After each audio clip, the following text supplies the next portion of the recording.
Hey guys, what's up? Son of Chelsea back here again for another video, and today is going to be a video that I kind of didn't plan, but I just thought I'd do it. And this was something that I did think when I started up this Christmas kind of thing of a video every day. This is one of the things that I wanted to do. Google Hangouts. I did a few of them in the summer, and you guys gave a positive reaction to it. So I thought I'd bring them back. Hopefully before Christmas, I'll do one or two, definitely one more of these with another person. But I thought, why not start off with doing it with someone that I do know, and that is Louis Beneventi from 100% Chelsea, a good mate of mine. So we're just going to be discussing something. It's going to be kind of a casual talk. We'll talk about Chelsea. We'll talk about football. We'll talk about his infamous rant, because I think, a few months removed from it, I think we should go back and talk a little bit about it. And yeah, probably some other stuff as well. So this is really just a relaxed kind of chat.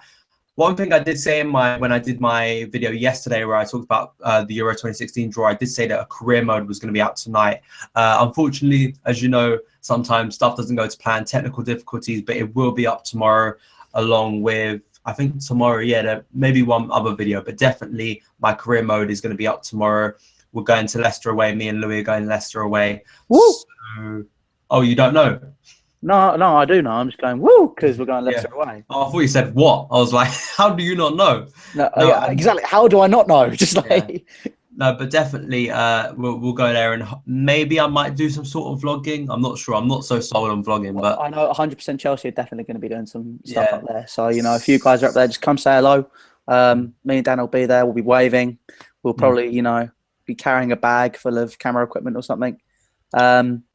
But you'll definitely see me. I'll be wearing my infamous hat, so yeah, you'll spot me. It should be fun, hopefully we can get a result, because the last away day we did, unfortunately, went up to about 10:30 at night, and we eventually lost on penalties, wasn't it? So it was not the best night. But away days are always fun, so I'm sure tomorrow night will be just the same. So, I mean, I think let's just start off, because I'm sure a lot of people watching this will know you from the rant.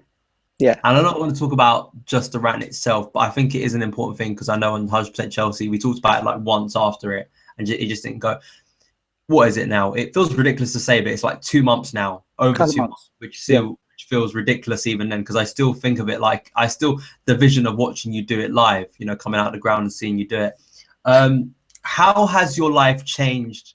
I know it hasn't changed massively.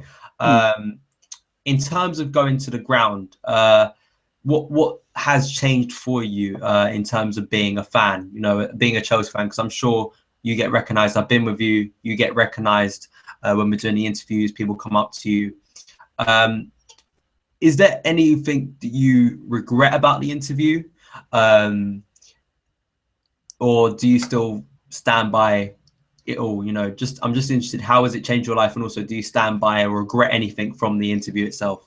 Well, like I said, on 100%, it was at that time I'd had an awful week, so it was everything was sort of piling up, and then the result, that was that explosion was merely an explosion of stress from a whole week. And I mean, obviously, I'm quite passionate about it, but there's I wasn't proud of maybe the swearing and all that sort of stuff. So the obvious things which I probably regret a little bit. But the points I made about people leaving early, the fact that players weren't caring anymore, I stand by those facts, because on that day they didn't care. Granted, some of them since may have started to perform better, but there are still some players which are still not playing for the shirt and are almost, going in doing their job half-heartedly and getting paid what, £100,000, nearly £200,000 for it. And that's what does annoy me. I mean, now it is starting to get a lot harder for people to sort of stand by their club, and I understand that some people, they pay for their ticket, they can leave early, but it does annoy me that there are people out there who would want to spend money on that ticket to wear the shirt with pride. They're not half-heartedly going, oh, brilliant, okay, that's 75 minutes gone, losing 2-0, I'll see you later, boys, nice to see you. Whereas these people be there going, come on, guys, we're going to get behind our team, we're going to sing, we're going to do loads of stuff. And I mean, I know Stamford Bridge, let's be honest, it's never been the loudest of grounds, but this season, it just hasn't, there's been no noise at all. next to no noise at all, because basically almost people don't seem to care anymore. And sometimes I try to start singing sometimes, and then it just never works. And see, people just look at me like, oh, "What's wrong with you? Are you crazy?" But I mean, when we went to, for example, we went to Stoke away, the noise that we generated, it's just, it's amazing. But the facts I made in the rant, I do still stand by. Yeah. The point you made about the noise generating Stamford Bridge, definitely agree with you, because I'm sure because of your situation with education and stuff, you can't most of the time come to like the midweek games like the Kiev and the Porto game, which is the most recent one. And actually slightly I mean, as I say, they are 2 matches out of a lot of matches, and we have for hours discussed it on 100% Chelsea. You could probably get a compilation of about 10 hours of us discussing it on the streams about the atmosphere. I think it definitely is a problem. I mean, that Bournemouth game, just the atmosphere was just so flat. But definitely the weird thing is when it does come to those midweek games like Porto, the game, and Jose's come up very much in praise of the support, and it is positive to hear, because I mean, I was sitting in both of those games, Kiev and Wednesday against Porto, of high and low, which of course is always no matter what the game, it always the noisiest stand, so it's going to generate the most noise whatever the game is. So you're always going to feel like it is a good atmosphere, but it is good to hear that it did sound like a good atmosphere on TV, and also Jose with the praise after. I think we've talked about this before. I think one of the biggest positives about this season, in a weird way, has been the fan base. I continue to think about it, and I think the standing behind Jose and the club itself, the team itself, because I think a lot gets thrown as us Chelsea fans, as we know, about us not being the most loyal fans, not caring about our club, very quick to turn on the team, very quick to turn on the manager. Do you think that has been one of the most positive things about this season? Is because you consider, I was just looking, I mean, we're 1 point off the relegation zone 2 weeks before Christmas, which is just a shocking stat. Do you think that probably has been the positive this season, the fact that the fan base has kind of been very united behind the club and behind the manager? Would you say that? Yeah, I mean, you have got those people that do think, it's best for the club for Mourinho to go and all that sort of stuff, and then they call the people who stand behind him deluded. The reason we are stood behind the club is because we know, one, there's no better man than Mourinho, but 2, it's a case of who else is out there. And those people I've spoken to who said Mourinho should go, so what about Carlo Ancelotti? Logically, even though money does talk, it does talk, Ancelotti does have a very, very high set of morals. Would you want to go back to a club and work for somebody who you did the double for the first ever time in that club's history in your first season, your second season, you finish second, you don't win any silverware, fair play. But, he doesn't win any silverware. It's difficult, sometimes. But at the end of your last game, which is Everton away, you don't even get a chance to get home to London before you are sacked. You come out, you do your interviews, you go into changing rooms, he's waiting there and he goes, "You're fired." Would you want to work for someone like that? Not really. Not really. And even though money does talk, this guy is very...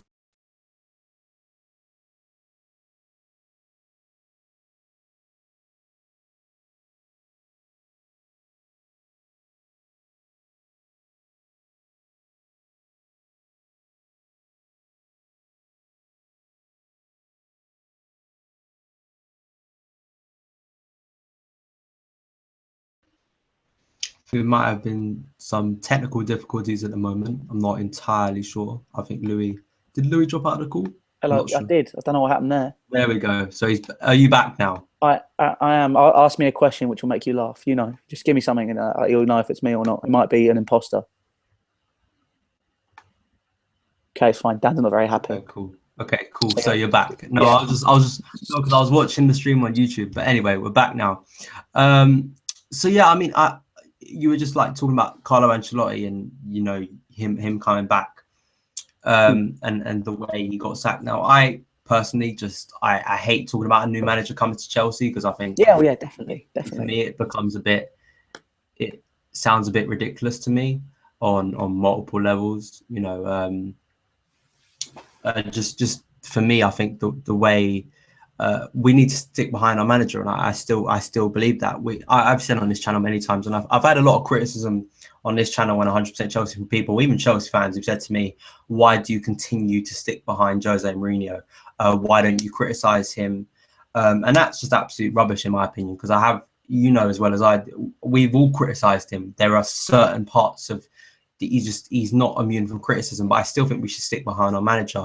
Going into tomorrow night, we got that absolutely huge game. I did my FIFA predicts. I talked about my team lineup, my team lineup selection, my prediction.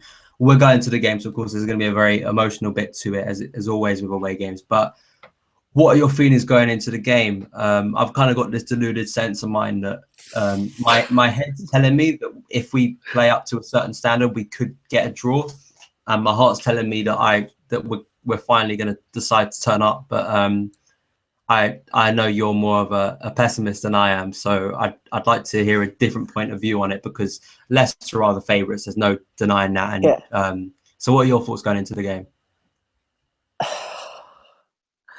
You're right about me being the pessimist. I'll tell you that now.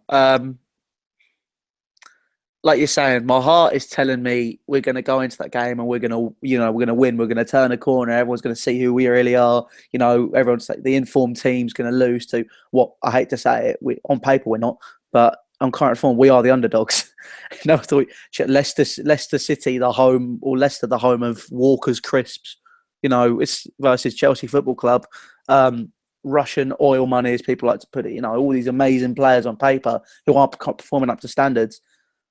My heart tells me we're going to go there, we're going to win, and we're going to prove people wrong. My head is telling me that we will be lucky to get a draw. We will be lucky to get a draw with current form. I mean, Eunice was saying it on 100% Chelsea, wasn't he? When he did his match preview. You know, it's we don't have a target man. We don't have a striker at the minute, because Diego Costa can't be bothered, and Mourinho doesn't want to play anybody else. And if he does, he plays a false nine, which he might end up doing tomorrow. Because, you know, they are an informed team, top of the table, or they're thereabouts at the minute. I haven't checked the table since earlier. But, you know, they are an informed team, and compared to Tottenham Hotspur, you know, they are in a similar situation, so it might end up playing a false nine. But personally, I would play a player like Remy, who does need those opportunities. He needs that opportunity to prove himself, because when he came on, I think it was against Bournemouth when he came on, I think, or the game just beforehand, he looked like our best player, because he wanted to prove something. He wanted to go out. He wanted to try and score a goal, and he's just not being given those opportunities because Mourinho goes false nine or Costa. Costa's not scoring, and he's throwing tantrums at the minute. Until he starts proving to him, personally for me, until he starts proving that he cares, you know, he's getting into good positions. As a striker, if your winger is looking to goes to the byline and looks to put the ball in, he's going to like to put the ball in on the 6-yard line, not on the penalty spot. He's not going to do the cutback. So don't keep expecting it. His positioning is awful. He's throwing tantrums because he wasn't starting at Tottenham. He's saying, I made the wrong choice. Was he told to say that by his manager? Was he told, not manager, by his agent? Was he told that? You know, does he mean it? Because if he means it, he would be sorting out his positioning. He would be trying to score goals. Granted, when he first came on against Bournemouth, he started to almost make a difference. But that was just his presence. And then at the end of it, he was just looking to have a fight again. If he's looking to have fights with people and scoring goals, I'm as happy as Larry. I'm not going to moan. But when you're just, it's the same with everybody. I mean, if something's good happening, you don't moan about it. But if you're just going to go out and fight people, what's the point in playing? If you're not going to do, the main criteria as a striker would be score goals. Diego Costa has scored 4 this season. 4. And at this point last season, he was what top goal scorer, 20-odd goals? I think by this point he'd scored about, if I remember rightly, at this point he must have scored about 12. Because I remember quite well. I remember putting out a figure last year of saying that if he was to score, by the time he got up to 10, he'd done more in one season than Fernando Torres had ever done in a Premier League season as Chelsea striker. I'm, I think you're talking about Costa there, and I'm still a little bit like that with Costa at the moment, because when I came out the ground, because I was doing the interviews on Wednesday for 100% Chelsea, of course, talking to people, and when the next day, because I kind of gave a bit of criticism to Diego Costa, both in the review on this channel and also the review on 100% Chelsea. The next day, when I started to read media reports about the game, when I started to talk to other people who weren't at the ground, they kind of had a different opinion. And it seemed the analysis was that was one of his, and I read from multiple reports that Diego on Wednesday against Porto, that was probably one of his best performances. That was their analysis. I was this week, honestly, I completely missed everything to do with Porto, so I'm going off of what I've seen and what I know. I was this week, honestly, I missed. I was really busy. There's loads of stuff going on. I didn't really have time. It's my fault, but yeah. I hear. So you're saying he was good. Well, the way thing was, because of course, when you're in the stadium, you aren't in a relaxed environment. You're in a very heated environment. Your kind of emotion can kind of switch from minute to minute, and you're always shouting, you're screaming. In a living room, when you're sitting there watching it on TV, it's not the same. You may have emotion, but it's not at the same level. And which is why when you're watching it on TV, also you can be influenced by what the commentator is saying, and also you can sit back and watch things rationally when you're not in a stadium. When you are in the stadium, you're impacted by everything. You're impacted by the people behind you, what they're screaming, what's being chanted. And it just felt there was a lot of frustration from Diego once again, especially in the second half. He had a few chances where he ran through. But I think the positive thing, looking back at the highlights, was he seemed to be doing that more than he had this season. I can't remember a time, if I think back to a lot of Diego's performances, Wednesday did look a lot more, of course, not to the level we want, but the sort of runs he was making, the sort of positions he was getting himself into was very like what he did last season. The first goal, for instance, where he runs through, uses aggression, gets on the shoulder. He was doing that a lot on Wednesday, getting on the shoulder of the defender, wasn't out on the wing as much as he was trying to get in those right positions. Unfortunately, the ball, apparently my dad told me he wasn't at the game, said the commentator of the game said Diego did everything but score. So hopefully, from what we're hearing from Jose saying that he trains well, because we of course, as much as I don't understand why Loic Remy isn't giving more of a chance. I think up to this point he should have been given more of a chance. But maybe Loic Remy isn't training well. You never know that. Maybe he isn't training well. And I know what your counter, of course, as mine would be that, well, surely just try him out on the pitch. But we never know. Diego may be looking very good in training, and then maybe. That would have been one of my counters, but my other counter would be all this season he's been picking the same players in training. Yeah, they might be doing brilliant. Oh my God, brilliant! They're playing really well today. They're doing really good in training. I'll put these players out at the weekend. If they can perform in training, but they don't perform in the weekend, to me, training doesn't mean anything. If you don't perform on the weekend, you don't play. However hard you train, you have to really fight. It's because that players that could be training well are missing out. If you think about it, you've got players like Ruben Loftus-Cheek, who me and you, I think, let's be honest, he is our man crush. Let's be honest. We love Ruben Loftus-Cheek. Players like Bertrand Traore, who is starting to get more of a look in, but he needs more time on the pitch. Kennedy, well, you got these players, who, or those three specifically, we'll look at, who are who are not getting as much of a look in as they should. Against Bournemouth, those three players should have started. I would have started Loftus-Cheek. I might have started Bertrand. If not, I would have brought him on earlier, because making our substitutions after they go 1-0 up in the 85th minute isn't going to do anything, is it? We should have changed 70th or 60th minute. That way, the players have time to have an impact on the game. Instead, they were panicking. They didn't have any time to do anything. And they were just they were looking up, looking to make passes, and they were screwing up because they were panicking because they were 1-0 down, 5 minutes to play. You learn from that, you do, but you don't get the same experience as you would if you had time to develop your game on the pitch for longer. If you know what I mean. So one thing I want to say to people watching, if you want us to discuss any certain topics, put them in the comments. Anything in particular you want to talk about, it might not even be Chelsea, it could be something else football related. But go, of course, because I want to move on from Leicester and kind of talk about some other stuff. What would your team be for tomorrow? And we know you think that realistically you think we're gonna struggle tomorrow. What is your team selection for tomorrow, and what do you think the score will be? It's difficult to say. I don't really want to predict this score because I don't know what it could be. But if I'm honest, I think we're going to lose. But the team I'd put out would be Thibaut Courtois, Azpilicueta, Cahill's fit, right? Is Cahill fit? I think so. I think so. Cahill, Terry. Oh my God. Ivanovic. I was just going to say to you, because my team included Ivanovic. I basically didn't make any changes from. I don't want any changes from the midweek game because Fabregas didn't start. So I basically kept the same team. So I kept that back. No, sorry, Zuma. My back four was Branner, Zuma, Terry, Azpi. Midfield, Ramirez, Matic, Hazard, Oscar, Willian, and Costa up front.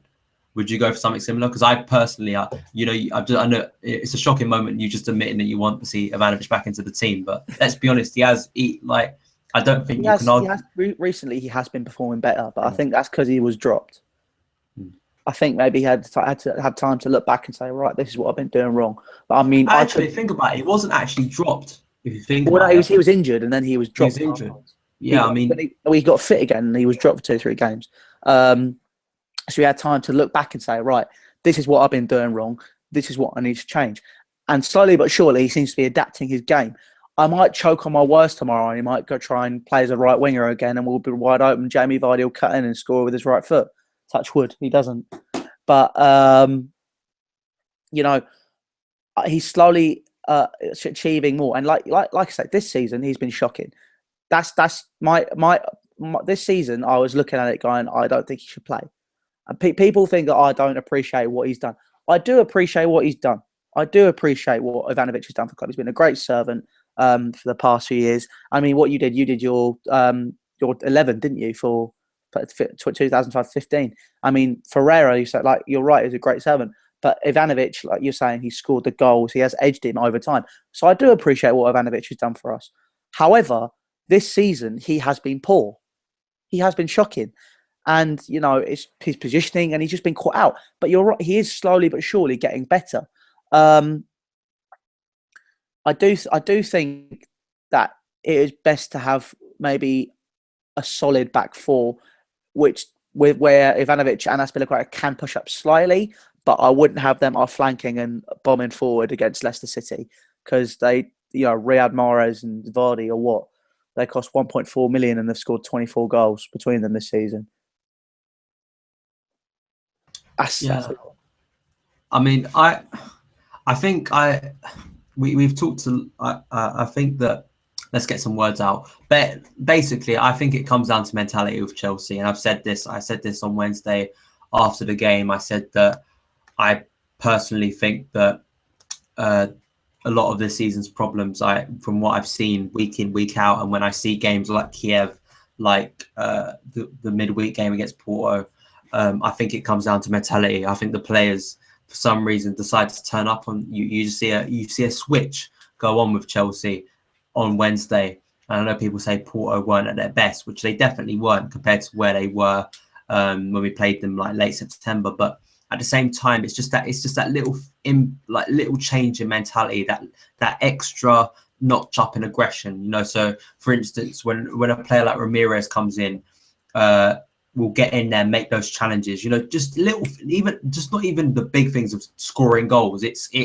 the little things of the intercepting the ball, not harassing the opposition, getting the ball back from them. Yeah. 2-on-1, you know, just that's the sort of thing that I think changes. And it frustrates me because when Bournemouth come to town, we didn't see that. And I remember walking out the ground against Bournemouth after the game. They'll probably go on and win on Wednesday, and they'll probably look good. And that's exactly what happened. And I think the problem is with Chelsea is tomorrow night, will we see that same mentality? Will they go up there and confront Leicester and go, we're Chelsea, we're here, we're going to be aggressive as you? Because we know Leicester, their style, players like Vardy, leads the line, is an aggressive player. We can either go there, sit back, and I'm not saying that we have to attack for 90 minutes, because I'm sure Leicester, the quality they have within their team, will have possession, and that's just the way it is in the Premier League. But I just want to see some fight from Chelsea. I want them to go there and just really get stuck in, because I think, and I don't mean like go flying if a challenge, just like the little things I've just discussed that I think make a big impact. And I think like Matic, for instance, on Wednesday, best I've seen him all season. Didn't lose the ball at all. I don't think he lost the ball. When he got it, shielding 2 or 3 players off, the sort of things we were seeing, the simple stuff he done last year, shielding off the ball, getting it forward. And I think Hazard's coming closer and closer to scoring. I just think he is. Willian, as we know, the bloke's just on a level. I was thinking last night, I'm so happy now that he's finally getting the admiration he deserves, because I thought last season and his seasons previous, but yeah, probably because he's only been at Chelsea, this is his 3rd season. So I just didn't think last season maybe he got that admiration, but he definitely is now. I think personally, I think, you know, as when we watched him every week, we were sort of, our first season, he was a bit of a dark horse. He was a bit of, you know, oh, this guy's good. He's really good.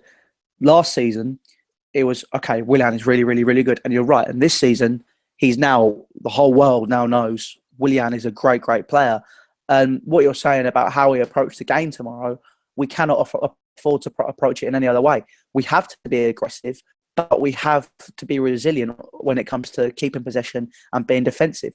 We have to have that aggressive counter-attacking style, I think, personally, where, you know, we are very solid and very, you know, we've got 44 our positions on the pitch.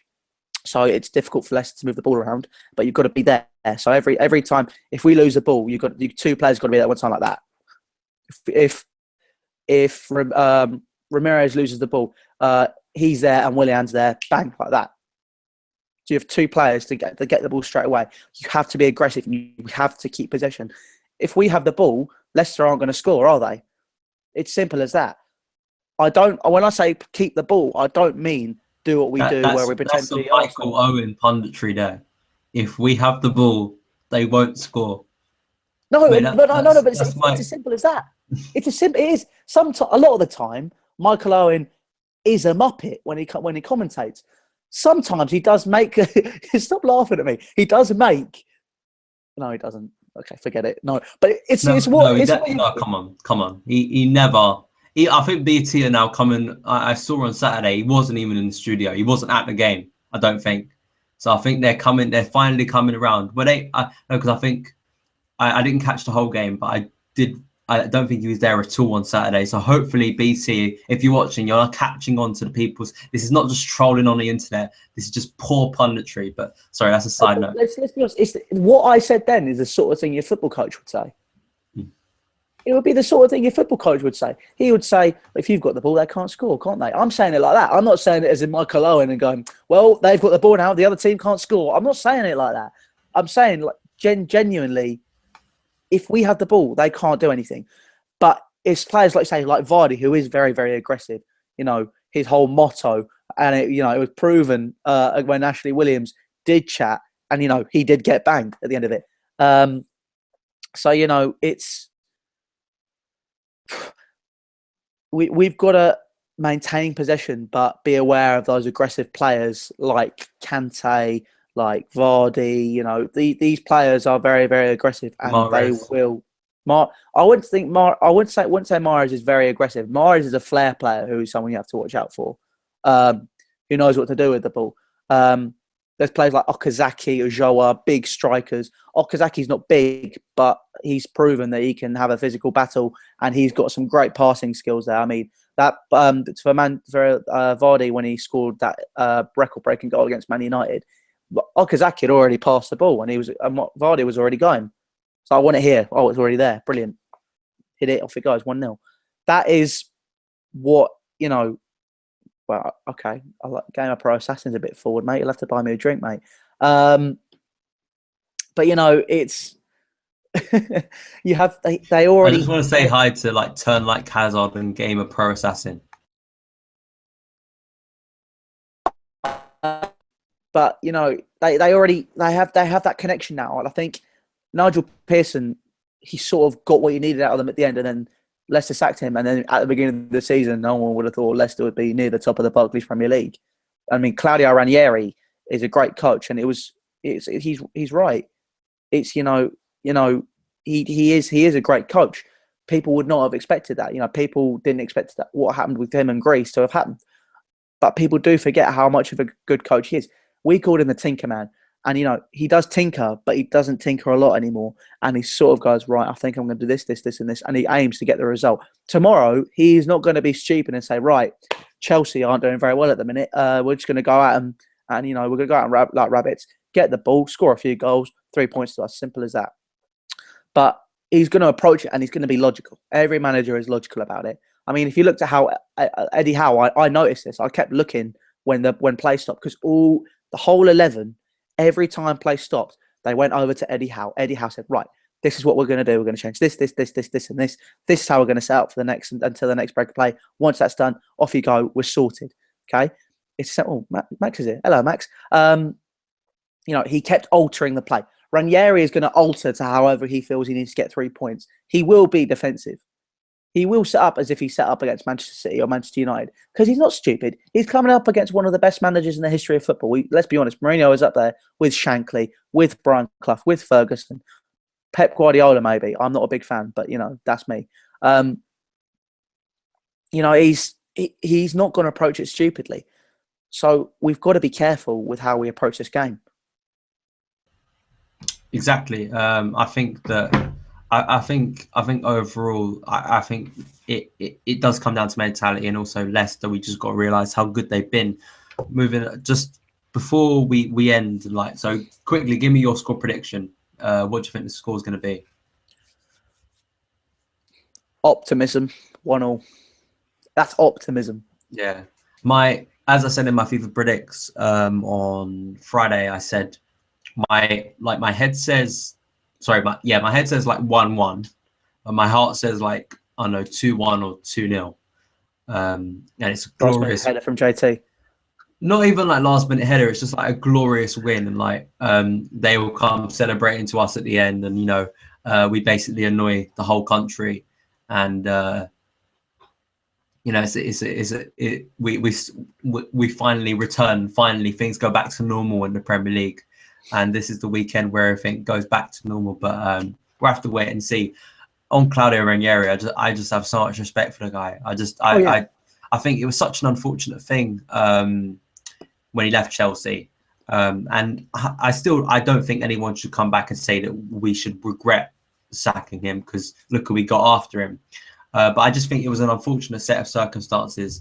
And I don't think there should be any Chelsea fan out there that has hard feelings towards Ranieri. I think we all respect and we all knew. I think the disappointing thing for me was, and it's good to see, I said in my FIFA predicts on Friday that that it's funny now how many people in the media are backtracking, because the amount of disrespect towards him, they were just well, he's now Leicester manager, they're going to get relegated. And it's funny just how far away they are from that. They are literally fighting right at the top, and I think that's brilliant for the Premier League, and also for Claudio himself, because I think he's done a brilliant job there, and it kind of shows up that the media sometimes just have no idea what they're talking about.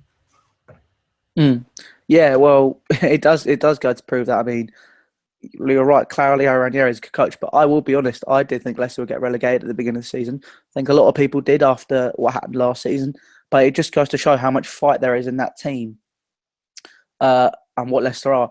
If you just take, I'm going to use him again as an example. Jamie Vardy is a prime example of a player who works hard and fights for whatever he needs. He got let go by, I think it was Sheffield United or Sheffield Wednesday, one of the Sheffield clubs. He was let go, and he had to start from the bottom rung, and now he's at the very top.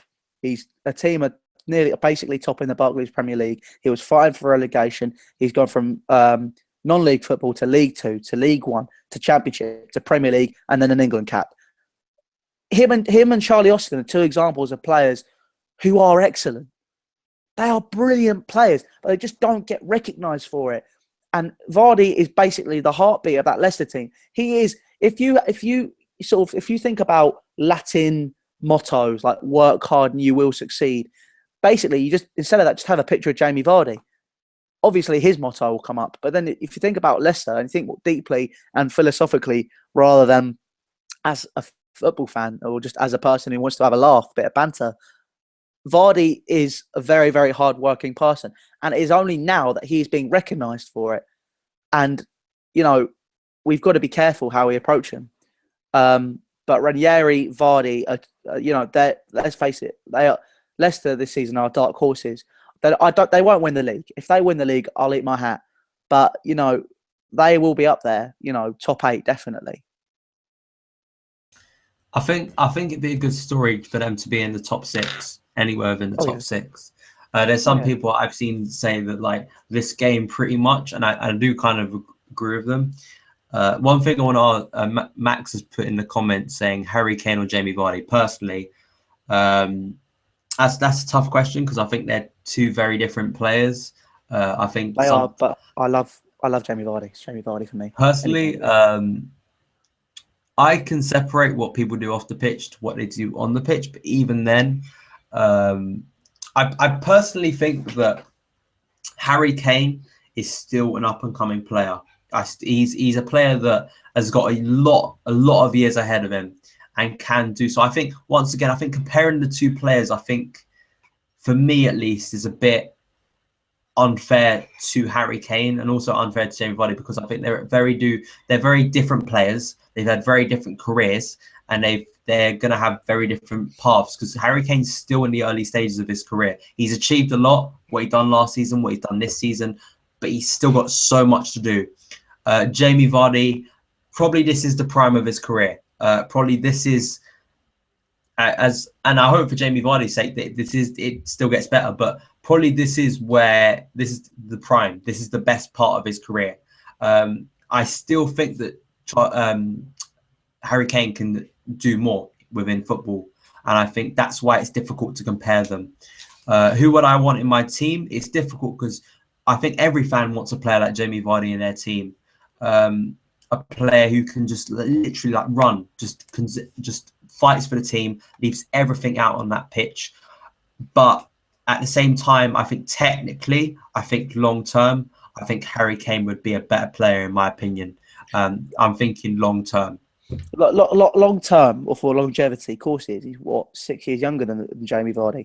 But if we're looking at this now, and if I'm looking now to say who would I want if I had to have a lone striker up front for the Euros, who in the Premier League, defenders, it's a good league, but defenders, a lot of defenders aren't, Gerard Piqué. They're not Varane.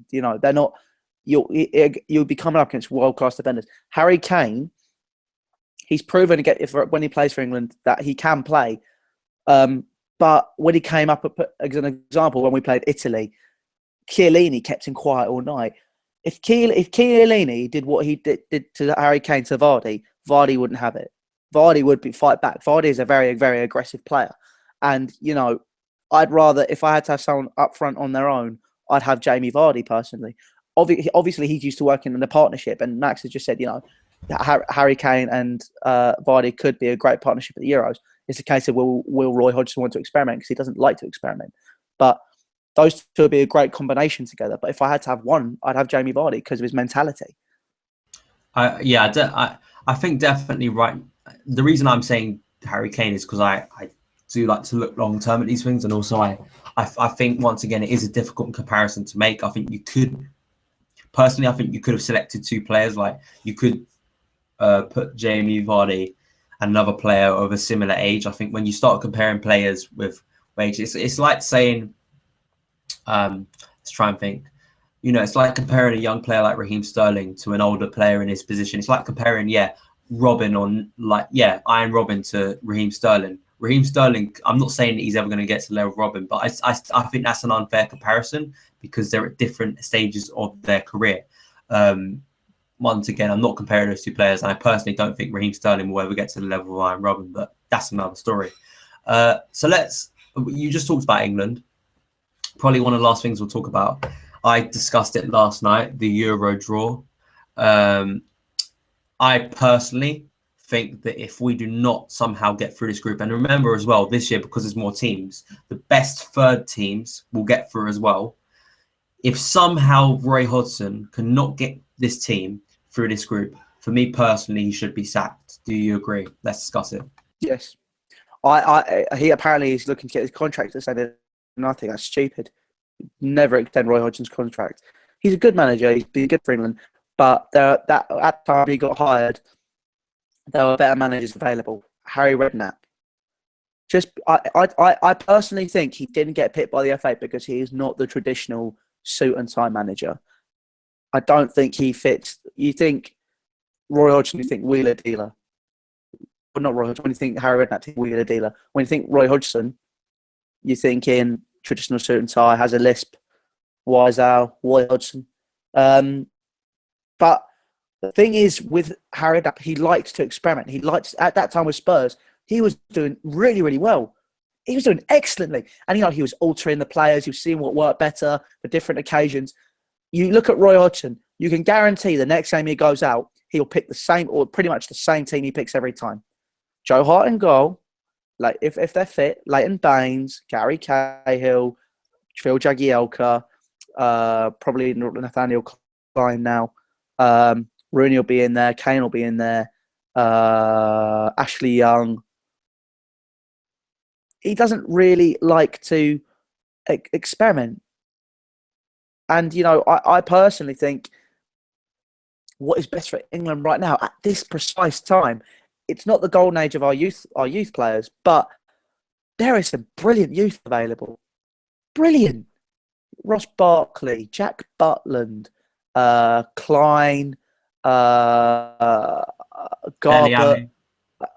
Dele Alli. I forgot Dele Alli. How could you forget him? Ryan Mason. If you just look at that Spurs team, Mason, Dele Alli, Eric Dyer, 3 fantastic young English players. And they're not getting a look in. Jack Grealish has said he wants to play for England. He's not going to get a look into that team. He's not going to get a look in. Raheem Sterling. If you look how young this team is and what's available. Luke Shaw when he's fit. All these great players. But Hodgson, he'll only slowly transition. He won't throw them into a game situation where, they can really see what steel they're made of. What I've noticed is watching Chelsea season, when you have players like Fabregas or players that don't really care at the minute, just playing, slowing down the play, doing whatever, they come off. You put on Loftus-Cheek, you put on Bertrand Traore, you put on Kennedy. These players with grit, because they're hungry, they're young, they're a bit frisky when they come try and get the ball and, trying to win and put in tackles. They are, it's different. They want to play. And if you give them that opportunity, I'm not saying hold the youth for England. I don't think, as it stands, I would start Wayne Rooney personally. But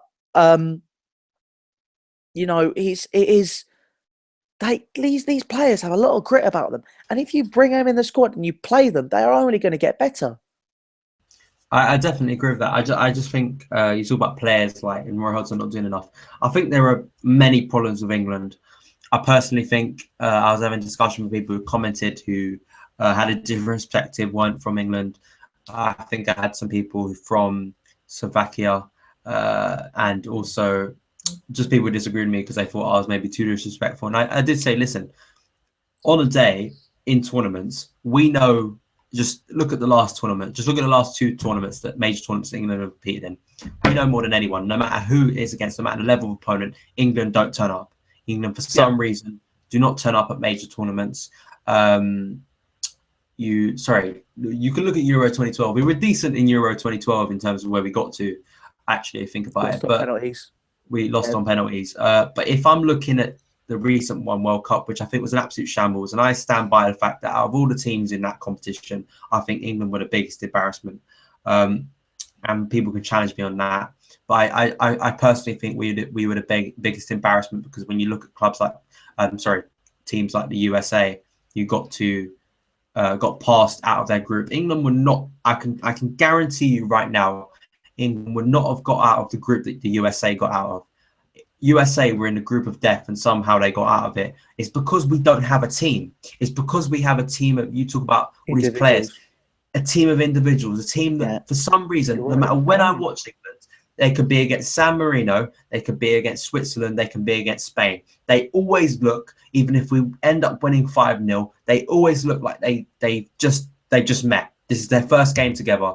And that's been a consistent problem within the last for however many long. You could go further than the last decade. We think of all that golden generation they talk about, and we didn't capitalize on that. But just looking recently at the World Cup, you know, I think when you look at that defense, when you look at certain players, I think we've been accommodating players for too long. I think a player like Wayne Rooney, as much as I do respect him, if Harry Kane in the Euros scores the winning goal in the final, in my opinion, he would have achieved more than Wayne Rooney has in his entire international career. Do you know where I'm coming from in terms of what he's actually done? Because people will look at Harry Kane, even I'm not just saying one goal, I'm saying if Harry Kane has an impact, or Jamie Vardy, whoever, has an impact at this Euros, and we go really far in it, maybe if we say lose in the final or we get to a semi-final, we've done better, much better than we've done in previous years. Those players will be looked at by fans, not pundits, not football experts. They'll be looked at as fans, as the nation, of doing more than Wayne Rooney has. And that's not disrespecting Wayne Rooney as a player. That's just simply stating what the situation we are currently of England. Wayne Rooney is an amazing player. And I hope that he can pick up his form, because I think he can be a crucial leader in the Euros. But I just personally think there's a lot of overhype with England. I personally don't get excited for friendlies. I don't get excited for the qualifiers, because I think they're a foregone conclusion most of the time. Get my words out there. Conclusion most of the time. And that's why I'm very much club over country. I do think, personally, I think a lot of it comes into the FA. I think that has a big part to play in my personal opinion of why I've got... I agree. If you like you're saying, a team of individuals and all that, I know they may have lost momentum since winning the World Cup, but if you look at Germany, okay, that team has basically come up together as a unit. All of them came up together. Muller, Goetze, Royce, you know, they've all come up together as a unit, so they know how they play. It's like me when I'm at school, I can say I'm not great. I'm pretty bad. But when go out and I'm playing with people I've played with since I was 4 or 5 years old, who know how to play with me, then I feel a lot better on the ball. I personally feel I feel I can do more. I feel like I can look up. I feel like I don't panic as much, because I know there are people there backing me up the whole way through, because I've played with them for years. Some of these players may have played together for quite a few years, but it's all itty bitty. It's not, okay, we'll bring him up. We'll bring him up. We'll bring him up. It's not, we'll bring you all up together and you all work hard and you all come together. The German FA and their system of football, the whole homegrown and everything that's going on there, it is, I think, German national team are a prime example. If you look at, it all started for them when they lost. I think they lost 3 or 4-0 to us. I think it was 2000, Euro 2000, when we trounced them basically, and they thought, right, something's going wrong here. Let's fix it. And they just knocked down that old system and they started again. 14 years later, they win the World Cup. What does that say about that system? Not enough money is injected into grassroots football by the FA, if you ask me. They say they're going to. They say that every year. Nothing is happening. Nothing's changing. Stuff could be going on in the background, don't get me wrong. But right now, nothing is happening drastically. I feel because the Premier League is not run by the FA, I feel that's an issue. I think the Premier League and the FA should work together. I think, instead of having to, oh, can you do this, please? If they go into Premier League and they go, yeah, no fat chance, mate. We just want more money. If the FA say, no, you have to do this, You have to do this. You have to do this. You have to do this. And that way, and then the Premier League realised, it's about investing for the future. The Premier League, if you just invest in foreign players and it keeps going, it's not going to do as well as it could. Example of that, SPL, Celtic. The season Mourinho won the Europa League with Porto, Celtic. They were playing Celtic in the final. They had foreign players. They had Henrik Larsson as an example of a player. However, they had a lot of homegrown players who worked together. But this is what I get told by Celtic fans time and time again. They were a unit. They worked together because they knew each other. If you just have a team of individuals who don't know each other and don't play with each other regularly, Roy Hodgson is trying to implement. We'll do mid-winter meetings. We'll sit down and just have an afternoon together. That's not enough. You need these players to be playing together at under 18s, under 21s, under 17s. If you can, under 9s. Why not? It is, if these players all come up together, you will have, that'll all filter through. You'll start with 1 million kids. It goes to 500,000, 1,000, 500, into that 11 or that 25, which will be your team. It all filters through. But those are the best of the best that would have worked together for years. And I personally think it's a case of right now, this whole system needs to be changed. I definitely do agree with you. I think that it's been a big topic of how do you change it. Personally, I'm not in favour of the FA's recent idea of breaking up the lower leagues, because I think I respect the fact that there was some trying to find a solution. But I personally think breaking up the lower leagues, all this reserve teams going into the Football League, personally, I'm very strongly against, because I think we're very unique in this country by the fact we have a very strong pyramid of football. That's one of the things that I think makes English football so great, is the fact that you see the level of the attendances of League One grounds and League Two grounds, and even go down to conference. Nowhere across Europe and probably the world matches are like pyramid of football. So I think with the I totally agree with where you're coming from about growing, like having players like the German kind of philosophy. But I think as well, as a country, we don't have a footballing style. We don't have a philosophy of football, a style of football that we play. You talk about German that have probably gone through having this style of football. The Spanish players at Barcelona, for instance, where it's mostly implemented, is they all play the same way. They all have the same philosophy of passing football, tiki-taka football, possession-based football, being comfortable and technically on the ball, which they have learned from an early age. And then it's brought up, and that's why they had their success. And now Germany are going through that success because they have a philosophy, I'm trying to think of a word, like a style, a style of football that they all adhere to, they all agree with, and that is being taught throughout all levels, throughout all ages. And I think that's a big thing that England need to do. England need to find a philosophy. We need to find a style that we want to play throughout our top national team to below that. Because I think until we have that, I think we're going to really struggle, because it still feels like... Oh, sorry, what were you going to say? I thought we did. I agree, we don't have philosophy. What annoys me is we had a philosophy that we were implementing, and now that philosophy's gone out the window. Like we were talking about it a few days ago. John Terry is the last traditional English defender. The last traditional, stick your legs in, fight for the ball, head it away, just really get aggressive. If you look at players like John Stones, they are now very composed on the ball, like to go out, like to pass it along the floor. That's obviously a style that we need to build with. If you look at these players, like John Stones was one of the first to come through of the young players that now I think of. Well, obviously have Walcott and stuff, but he was the first one who I thought could have a really, really big impact. And if you look at him, you build around him. You build on his style, if you ask me. If you've got Joe Hart, you've done it, I think, personally now. If they could persuade John Terry to come out of retirement, maybe for one more tournament, maybe not a swan song, but sort of England don't have any real leaders anymore. I mean, you've got Wayne Rooney. I don't think John Stones and Chris Smalling is a bad combination. I think that could be a very good one, utilised in the summer. Oh, no, yeah. But I think what you're saying about like getting John Terry out of retirement, I'm not entirely sure about that. If I was advising John Terry, of course we'd love to see him back. But if I was like John Terry, I'd say don't go back, because the whole situation with the FA. I mean, I'm very strong with these opinions about the whole John Terry situation. I think the FA have shot themselves in the foot personally.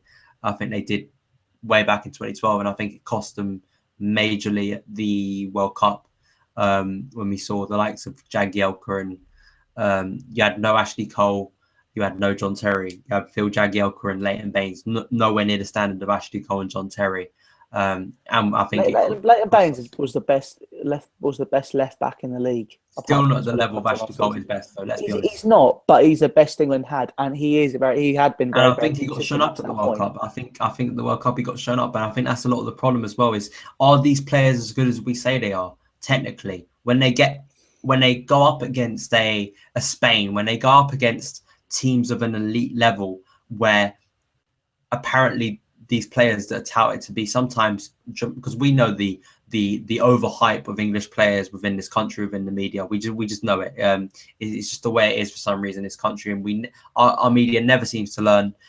Year in, year out, a player will come along, and I'm not saying we should never praise England player, but just the overhype of some of these players. And then when I think what frustrates a lot of England fans like myself, who become who kind of get disgruntled and disassociate themselves with English and national football, was because international football, because we look at these players and we're told how good they are, and then when they get to a big stage, they don't reproduce it. And once again, there's so many factors within that. It's not just the players. We've talked about, we've discussed how that can be changed, but I think we need to wrap it up now. We're coming on to an hour.